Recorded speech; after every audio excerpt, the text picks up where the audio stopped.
বাংলাদেশ এবং ওয়েস্ট ইন্ডিজের মধ্যকার ৩ ম্যাচ টি-20 সিরিজের প্রথম ২ ম্যাচ জিতে সিরিজ জয় নিশ্চিত করেছে বাংলাদেশ। সর্বশেষ ম্যাচে আজকে ক্যারিবীয়দের বিপক্ষে ২৭ রানে জয় পেয়েছে টাইগাররা। সিরিজ জয়ের এই আনন্দের দিনে বাংলাদেশ পেয়েছে একটি দুঃসংবাদ, আর সেই দুঃসংবাদ হচ্ছে আগামী ম্যাচে অর্থাৎ তৃতীয় ম্যাচে বাংলাদেশ হারাতে চলছে ওপেনার সৌম্য সরকারকে। আঙুলে আঘাত পেয়েছেন তিনি। এমনিতেই বাংলাদেশের টপ অর্ডারের সমস্যা। টপ অর্ডারের ব্যাটাররা অধারাবাহিক। লিটন দাস আছেন ব্যর্থতার বৃত্তেবন্দী। তামজিদ তামিমও ধারাবাহিক নন। এর মধ্যে সৌম্যর এই ইনজুরি বড় ধাক্কা হয়ে এসেছে বাংলাদেশের জন্য।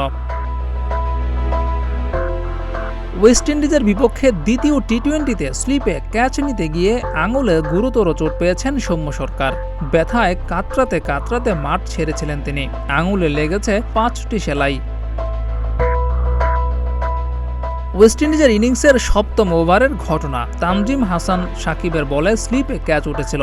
সেখানে ফিল্ডিং করছিলেন সৌম্য সরকার। তবে দ্রুত গতিতে আসা সেই বল হাতে জমাতে পারেননি সৌম্য। উল্টো আঙুলে গুরুতর চোট পেয়ে যান। এই চোটের কারণে সিরিজের শেষ ম্যাচ তো বটেই, একই সঙ্গে বিপিএল এর শুরুর দিকেও কয়েকটি ম্যাচে খেলতে পারবেন না সৌম্য। তাকে অন্তত ৩ সপ্তাহ মাঠের বাইরে থাকতে হবে। জিয়াউর রহমান, প্রতিদিনের বাংলাদেশ।